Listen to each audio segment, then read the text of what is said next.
la fiesta del solsticio de invierno. Padre, eso lo celebran en varias culturas.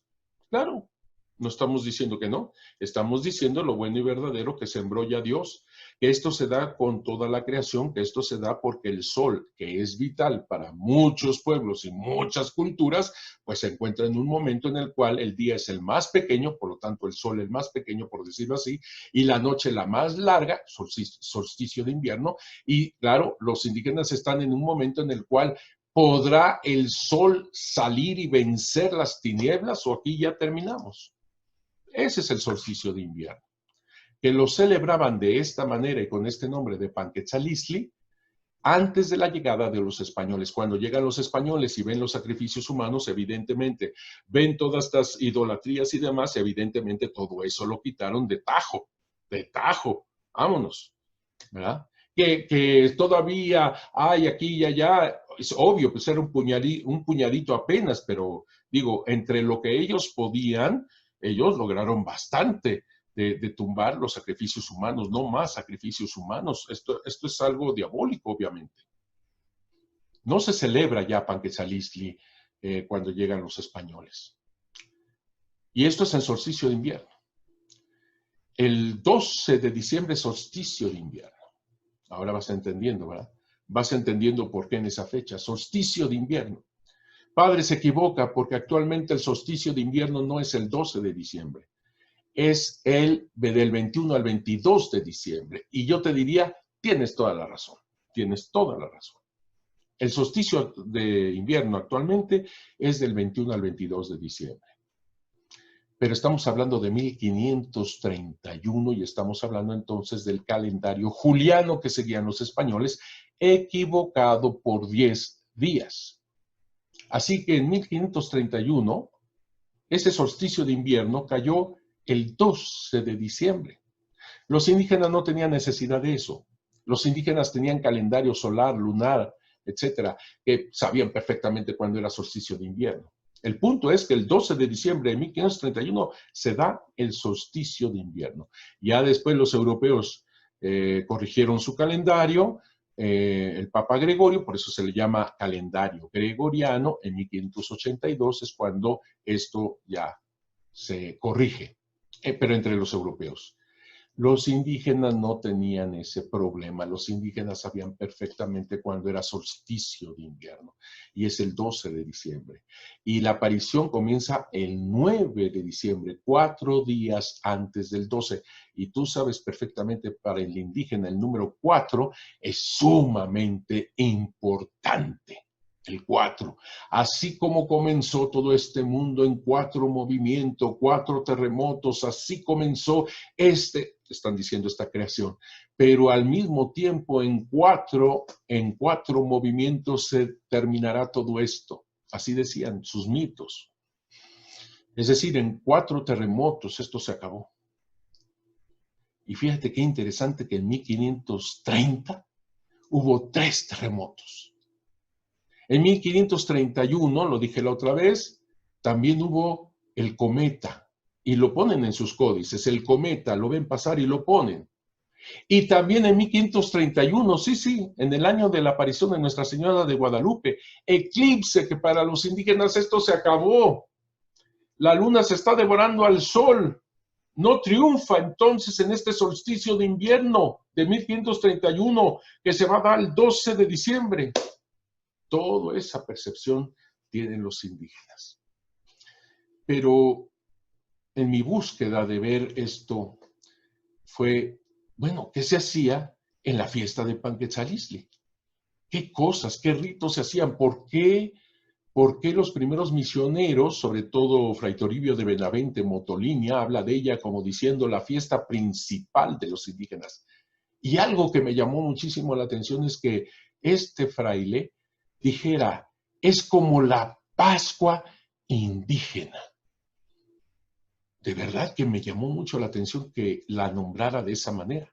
Y todavía más, que junto con otros misioneros de aquella época decían, y lo expresan tal cual, Durán, Jerónimo de Mendieta, el mismo Toribio de Benavente Motolinia, diciendo que tenían cuaresmas antes de esta fiesta de Panquetzalistli.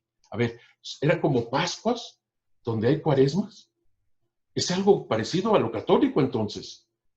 Sí, cuaresmas, pero no de 40 días, como supuestamente nosotros las realizamos, sino de 80 días. ¡Wow! Y en esas cuaresmas, ellos hacían unas penitencias espantosas. Si nosotros con esto de los viernes, no comer carne, etcétera, etcétera, ayuno, ¿no? Supuestamente, ellos ayunaban prácticamente los 80 días, a base de tortillas, sal y agua, no solamente los viernes, cada día. Y otra cosa, hacían unos sacrificios, unas penitencias, por el amor de Dios. Se clavaban estas púas de maguey largas en los brazos, en las piernas, en los labios, en la lengua, en las orejas, sacándose sangre para los dioses, como hemos dicho. Los sacerdotes indígenas incluso en los genitales. Se clavaban esas espinas y se pasaban una cuerda de 10 metros. Yo quisiera ver qué católico en cuaresmas católicas hacen algo semejante. Los indígenas lo hacían.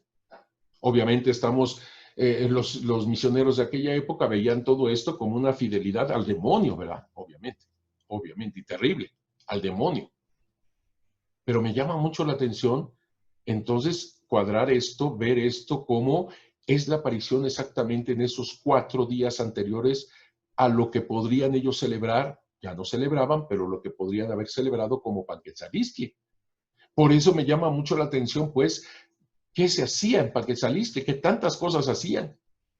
Pero como apenas es muy poquitito lo que podemos hablar de ello, yo nada más quisiera decirles una de las cosas que se hacían en este tiempo. Y les quiero mostrar, para que lo vean, cómo Eduardo Matos, este historiador actual, ¿verdad? Eduardo Matos es el perito del Templo Mayor en la Ciudad de México, ¿verdad? Él dice de la fiesta de Panquetzalistli, ahí lo tienes, Eduardo Matos Moctezuma Tenochtitlan, ahí está la editorial, ahí está la página, etcétera, etcétera, ¿ves?